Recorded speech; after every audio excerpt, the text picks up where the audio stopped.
नमस्कार, मी रेणुका. गावाकडच्या बातम्यांमध्ये तुमचं स्वागत. सुरुवात करूयात हेडलाईन्सनी. पुणे जिल्ह्यातल्या कोरेगाव खुर्दमध्ये 13 वर्षांच्या मुलाला जिवंत जाळलं. 30 तासांनंतरही अज्ञात आरोपींचा तपास नाही. मुलाच्या खुनाचं कारणही अजूनही अस्पष्टच.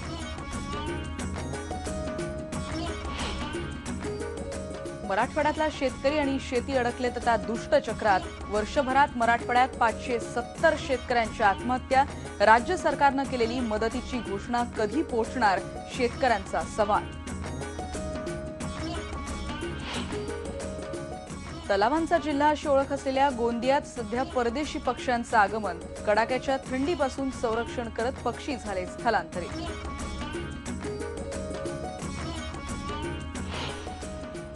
उस्मानाबादमध्ये राज्यपालांचा पाहणी दौरा ठरला फार्स. अवघ्या 5 मिनिटात उरकली पाहणी.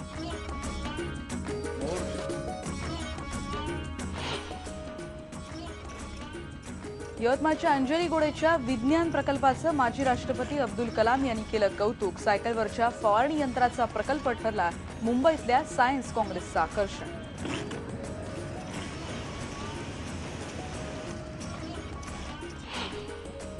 आणि अगदी सुरुवातीला एक महत्त्वाची बातमी आपण बघणार आहोत. पुण्याजवळच्या चाकण भागात एका 13 वर्षाच्या मुलाला अज्ञातांनी पेटवून दिल्यामुळे या गावात सध्या भीतीचं वातावरण आहे. आकाश महाळुंकर या मुलाचा उपचारादरम्यान ससून हॉस्पिटलमध्ये मृत्यू झालाय. चाकणजवळच्या कोरेगाव खुर्दमधली ही दृश्य आता आपण बघतोय, पण त्याची हत्या का केली याचं कारण मात्र अजूनही कळलेलंच नाहीये. आकाश काल म्हणजे रविवारी पहाटे 2 वाजण्याच्या सुमारास प्रातर्विधीसाठी टेकडीकडे गेला होता आणि त्यावेळी अंधारात पाठीमागून आलेल्या 2 अज्ञातांनी त्याला पकडून ठेवलं आणि त्याच्या अंगावर रॉकेल टाकून त्याला पेटवून दिलं. पेटल्यामुळे आकाशनं जोरजोरात ओरडायला सुरुवात केली आणि त्यानंतर घरातले लोक जागे झाले. त्यांनी आकाशला वाचवण्याचाही प्रयत्न केला, पण तोपर्यंत आकाश जवळपास 80% भाजला होता. चाकण पोलिसांनी आकाशचा मृत्यूपूर्वीचा जबाब जो आहे तोही नोंदवून घेतलाय. कोरेगावच्या जिल्हा परिषदेच्या शाळेमध्ये तो शिकत होता. त्याचे वडील शेतकरी आहेत. या घटनेला 24 तासापेक्षा जास्त वेळ उलटून गेलाय, पण आकाशला जाळण्यामागचं गूढ मात्र कायम आहे. गावातील लोकांनी केलं की बाहेरून कोणी केलं. इथं मोठ्या प्रमाणामध्ये कंपन्या आहेत. त्या कंपन्यांमध्ये बाहेरील लोक या ठिकाणी खूप राहण्यासाठी आहेत. तर या लोकांमधनं कोणी काही केलेलं असावं, परंतु पोलिसांनी याच्यामध्ये चांगलं लक्ष घालून योग्य त्या माणसाला शिक्षा द्यावी. ह्या चिमुरड्याचा आकाश माळुंकर ह्या चिमुरड्याने असं काय वाईट केलं होतं की जेणेकरून ते दोघांनी नाही का निष्कृतपणे याचा हत्या केलेली आहे. बरं, इथं असा कुठलाही प्रूफही सापडलेला नाहीये, पण लवकरात लवकर पोलीस त्याचा तपास करतील. पण मला असं वाटतं सर्व ग्रामस्थांनी ह्या पोलिसांना किंवा सगळ्यांना सहकार्य करावं. आणि या संदर्भात आपण अधिक बोलणार. तुमचा रिपोर्टर रायचंद शिंदे आता आपल्या सोबत आहे. रायचंद, अत्यंत गंभीर आणि भयंकर असा हा सगळा प्रकार आहे. काय आतापर्यंतचा तपास होऊ शकलाय? काही कारण किंवा काही सुगावा तरी मिळू शकलाय का? रेणुका, आज घटनास्थळी विविध संस्था किंवा पोलिसांनी पुन्हा एकदा चौकशी केलेली आहे. पण ज्या ठिकाणी घटना घडली असं पोलीस पंचनाम्यामध्ये त्या ठिकाणी असं कुठल्याही जळलेल्या वस्तू किंवा काही पुरावे मिळालेले नाहीत. आणि स्थानिक जे ग्रामस्थ आहेत ते पण या गोष्टीवरती काही बोलायला तयार नाहीत. आजची जी माहिती पुढे आली त्यातून असं लक्षात आलंय का हा मुलगा शेजारी त्यांचे जे चुलते होते त्या ठिकाणी काही मुलं झोपायला होती आणि मग रात्री हा प्रकार घडलाय. तर मग बाकीच्यांना त्यांनी उठवलं का नाही, अनेक गोष्टी पुढे येत आहेत. त्याच्यातला त्यामध्ये त्या मुलांमध्ये त्याचे जे काही साथीदार होते ज्या अभ्यासाला एकत्र बसायचे त्यातील मुलांनी पण हे सांगितलंय का हा एकटा बाहेर गेलता. मग बाहेर गेलता तर बाकीच्यांना त्याने सांगितलं नव्हतं का, किंवा त्या ज्या टेकडीवरती गेलता त्या ठिकाणी जळलेल्या काही वस्तू आपल्याला माहिती, थोडीशी जरी आग लागली तर बऱ्यापैकी त्या ठिकाणी जळलेल्या वस्तू असतात किंवा गवत जळलेलं पाहिजे. तिथं असं काही पण नव्हतं संशयास्पद. तर त्यामुळे या बऱ्याच गोष्टी अजून संशयास्पद आहेत. पोलीस सुद्धा अजून काही याच्यावरती बोलायला तयार नाहीयेत. त्यामुळं आज तरी साधारण आता जवळजवळ 35 तास होऊन गेले तरी अद्यापही पोलिसांच्या हाती काही लागलेलं नाही. धन्यवाद रायचंद या माहितीबद्दल. आपण बघतोय खुनामागचं गूढ कायम आहे आणि जसं आपण म्हणतोय की संशय काही व्यक्त केला जातोय का, तसा देखील कोणताही सुगावा तिथे मिळू शकलेला नाहीये. बुळ्यात पुढच्या बातमीकडे. आदिवासी विकास प्रकल्पाचा भोंगळ कारभार पुन्हा एकदा समोर आलाय. कारण डहाणू तालुक्यातल्या विठ्ठलनगर इथल्या वसतिगृहात 8वी ते 12वीच्या विद्यार्थ्यांचे हाल होत आहेत. या वसतिगृहात 74 तर मुलींच्या वसतिगृहामध्ये 95 मुली आहेत. ऐन थंडीत या मुलामुलींना आंघोळीसाठी 1.5 किलोमीटर अंतर असलेल्या नदीवर जावं लागतंय. पिण्याच्या पाण्यासाठी गावातल्या विहिरीवर जावं लागतंय. या विहिरीतलं पाणी देखील आता कमी व्हायला लागलंय आणि यामुळे पिण्याच्या पाण्यासाठी वणवण फिरण्याची त्यांच्यावर वेळ आली आहे.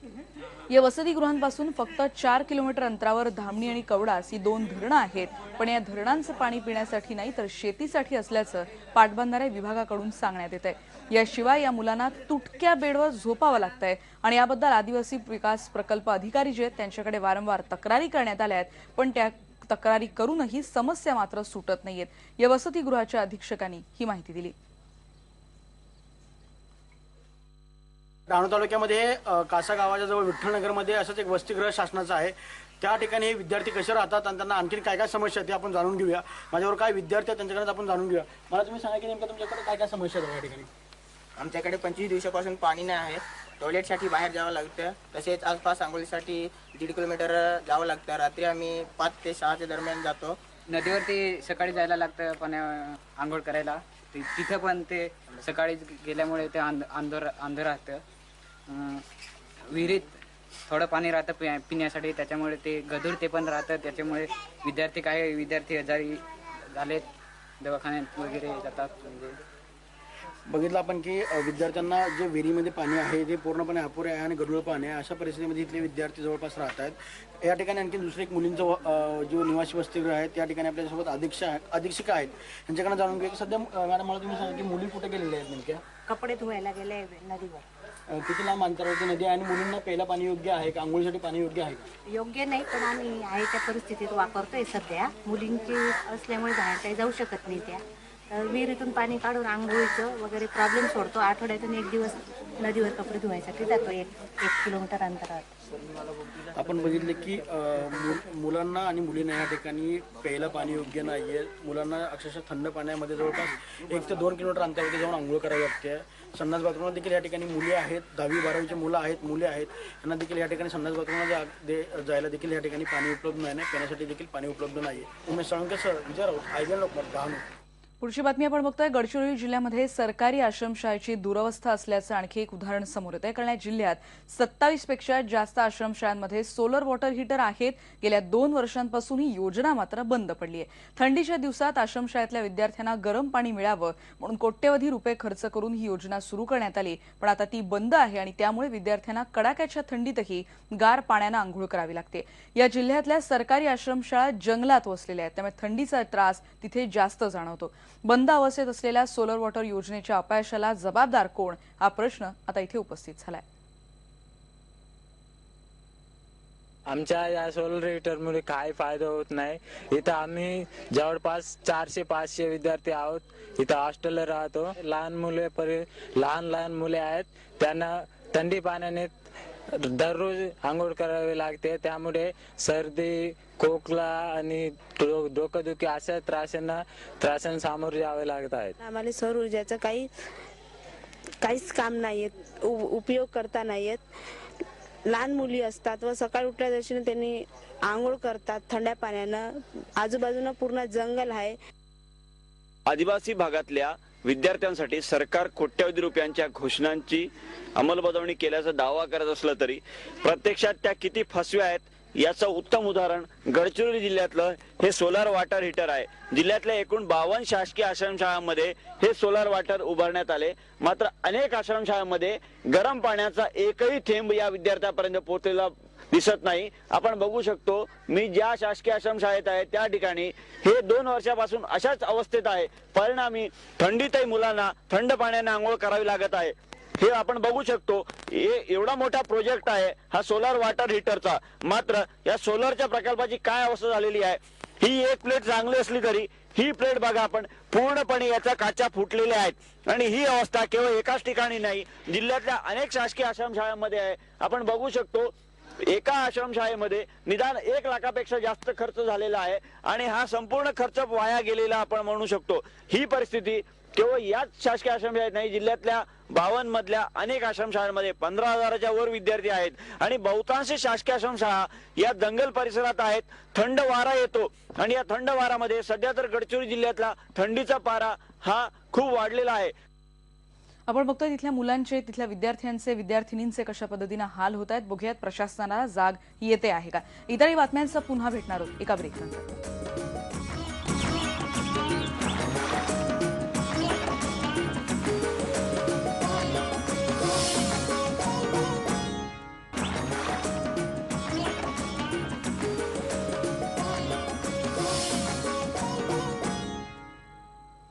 मराठवाड्यातला शेतकरी दुष्टचक्रात अडकला आणि यातून बाहेर पडण्याचा शेतकरी प्रयत्न करतोय, पण त्याला निसर्ग काही साथ देत नाहीये.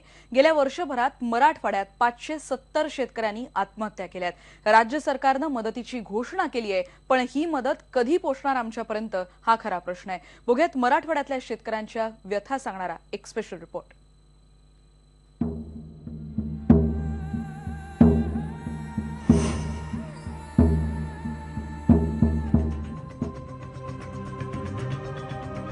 पैठण तालुक्याच्या केतक जळगाव शिवारातली ही कोरडी विहीर हनुमान बनकर यांच्या आत्महत्येचं कारण बनली आहे. या विहिरीनं या म्हाताऱ्या आई वडिलांचा आधार हिरावून घेतलाय.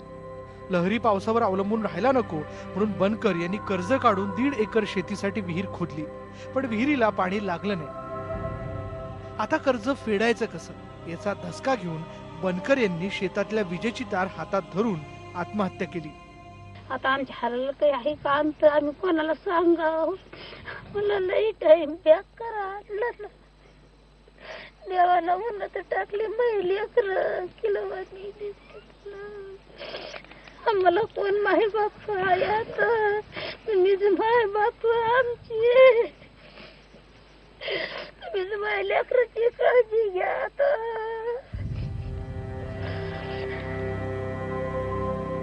त्याला दर मंगळवारी बाजारात पैसे लागत होते. माझ्या किकून आण तिकून आण कोणाचे आणून आणून लोकांचे मिटिले तर आता लोकांचे पैसे द्यायचे तर पैसे द्यायला नाही. कापसा बोंड्यावर देईन मला कापूस झाला नाही. मग काय सांगायचं. आता म्हातारा पाय देखत गळून बसला. आता मला काम होतं का. यंदा मंजूर आहे का आपल्या गावात कामाला आहे का काम आहे. हा बसून येतं आम्ही आपलं. दिलं सरकारने केली मदत आम्हाला खाय प्यायला तर आहे, नाही तर भीक मागू मग काय त्याला इलाज. परळी तालुक्यातल्या उद्धव गीते यांची कहाणी ही हेलावून टाकणारी आहे. गीतेंनी 2 एकर शेतीवर कर्ज काढलं. शेती फुलवायचं स्वप्न बघत विहीर खोदली, पण पाणी लागलं नाही. उद्धव गीतेंनी विष घेऊन आत्महत्येचा प्रयत्न केला, पण सुदैवानं त्यात ते बचावले. वडिलांना वाचवण्यासाठी मुलगा अर्जुन गीतेनं कर्ज काढलं, पण बापाचा जीव वाचवणाऱ्या मुलानंच कर्ज फेडण्याच्या चिंतेनं आयुष्य संपवलं. शेतीमध्ये पाऊस नसल्यामुळे काहीच पिकलं नाही. वडिलांच्या डोक्यामुळे परिणाम झाला म्हणून तसं केलं. राज्य सरकारने केंद्राने आणि तातडीने याच्यावर पावलं उचलली पाहिजेत. अन्यथा मराठवाडा हा पूर्णपणे शेतकऱ्यांच्या एक अग्नी तांडव या ठिकाणी होईल का काय या प्रकारची भीती निर्माण झाली आहे. गेल्या अनेक वर्षांपासून मराठवाड्यातील शेतकरी नापिकी, दुष्काळ, कर्जबाजारीपणा आणि गारपिटीच्या दुष्ट चक्रात अडकलेला आहे. कर्ज काढून शेतात पेरलं मात्र हाती काही लागत नाही, त्यामुळे शेतकरी हवालदिल झालाय. 570 शेतकऱ्यांनी आत्महत्या केल्या. सरकारी मदत जर वेळेवर पोहोचली नाही तर मराठवाड्यातील ग्रामीण भागात शेतकऱ्यांच्या आणखी चिता पेटतील. मराठवाड्यातल्या शेतकऱ्यांनी प्रत्येक वर्षी पावसाच्या आशेवर पेरणी केली, पण जे काही थोडंफार उगवलं ते गारपिटीनं झोपवलं. सरकारनं मदतीचं पॅकेज जाहीर केलं, पण ही मदत अजून शेतकऱ्यांपर्यंत पोहोचायची आहे. त्याकडे आस लागलेल्या बळीराजाचा फास कधी दूर होणार हा खरा प्रश्न आहे. सुधीर जाधव आणि शशी केवडकरसह सिद्धार्थ गोदाम, IBN लोकमत, औरंगाबाद. पुढची बातमी आपण बघणार आहोत. राज्याचे राज्यपाल श्री विद्यासागर राव उस्मानाबादमध्ये दुष्काळाची पाहणी करण्यासाठी आले होते, पण त्यांचा पाणी दौरा म्हणजे निव्वळ फार्स ठरला. कारण हा जो पाहणी दौरा होता तो आटपला किती मिनिटात तर फक्त 5 मिनिटात. कहर म्हणजे राज्य सरकारनं घोषित केलेल्या दुष्काळग्रस्त गावांच्या यादीत राव यांनी भेट दिलेल्या गावाचं नावच नाहीये. या दौऱ्यासाठी लाखो रुपये खर्च झाले आणि सध्या आपल्याला माहितीये मराठवाड्यात दुष्काळाच्या खाईत आहे. या पार्श्वभूमीवर राज्यपालांचा हा दौरा म्हणजे जखमेवर मीठ चोळण्याचा प्रकार आहे अशी टीका होतीये. आम्हाला वाटलं काहीतरी आश्वासन देतील म्हणून, पण ते त्यांचं बोलणं त्यांना आम्हाला बी काय कळालं नाही. ते त्यांनीच येऊन बोलले त्यांना शेतात येऊन काहीच बोललं नाहीत आम्हाला. पाहणी म्हणजे त्यांची पाहणी शेतात केलीच नाही अजून. काय तर मदत द्यावी म्हणून बोलला, ते मदत बी काय बोललं नाही त्यांनी अजून.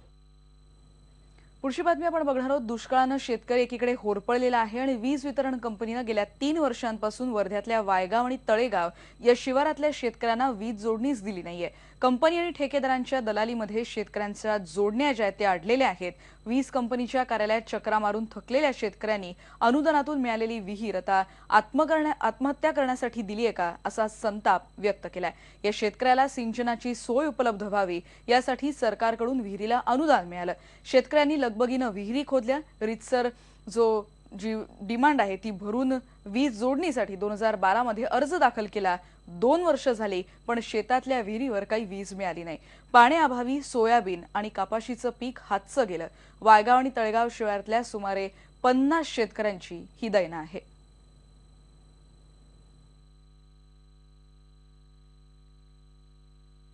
हे बघा, मी डिमांड भरला आहे 6/12/2013ला.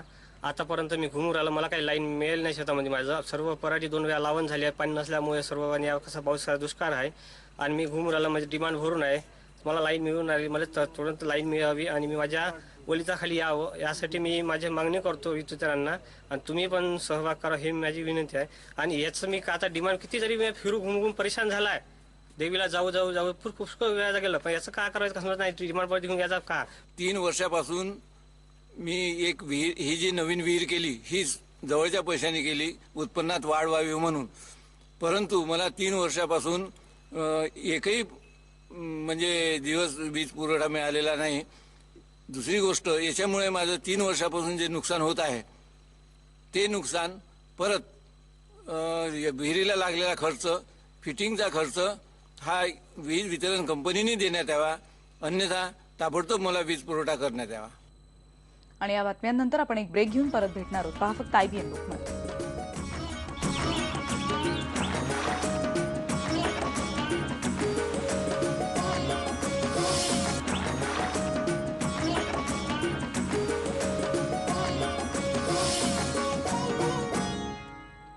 गोंदिया जिल्ह्याच्या सालेकशा तालुक्यामध्ये असलेली कचारगड इथली गुफांची यादी आदिवासी समाजाचं उगमस्थान मानली जाते.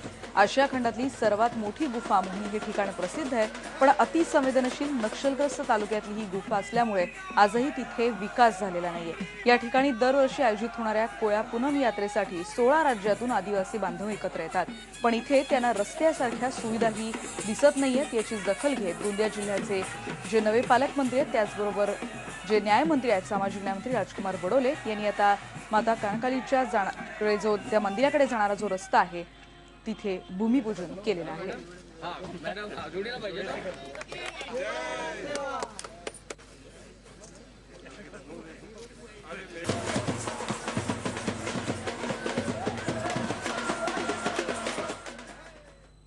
मुंबईमध्ये नुकत्याच झालेल्या सायन्स काँग्रेसमध्ये देशभरातल्या विद्यार्थ्यांचे प्रकल्प सादर करण्यात आले होते आणि यामध्ये सगळ्यात जास्त चर्चा झाली ती यवतमाळच्या अंजली गोडे या मुलीच्या प्रकल्पाची. या प्रोजेक्टमध्ये माजी राष्ट्रपती APJ अब्दुल कलाम यांनी देखील या प्रोजेक्टची प्रशंसा केली आहे. यवतमाळच्या SPM गर्ल्स हायस्कूलमध्ये 10वीत शिकणाऱ्या अंजलीनं सायकलवर चालणारं स्वयंचलित फवारणी यंत्र तयार केलंय. वेळेची आणि श्रमाचीही बचत करणारं असं हे यंत्र आहे. सगळ्या पिकांसाठी या यंत्राचा वापर होऊ शकतो आणि शेतकऱ्यांसाठी हे यंत्र निश्चितच फायदेशीर आहे.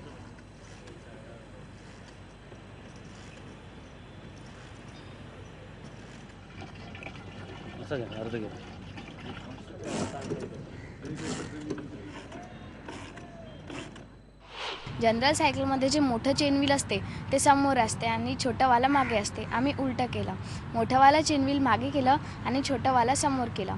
याने काय होते, जेव्हा मोठा व्हील मागचा मोठा चेनव्हील जेव्हा 0 to 90च्या अँगलमध्ये फिरतो तेव्हा समोरच्याचा एक राऊंड पूर्ण होतो. 4 वेळा पंपाचा दंडा खालीवर झाल्यामुळे जास्त प्रेशर प्रोड्यूस होते. इथे पाणी वापरलं आहे शेतामध्ये तणनाशक कीटकनाशक याच्यावर पडते आणि नोझलद्वारे ते बाहेर येते. आणि या सगळ्या बातम्यांनंतर या बुलेटिनमध्ये आपण इथेच थांबतो आहोत. पहा फक्त IBN.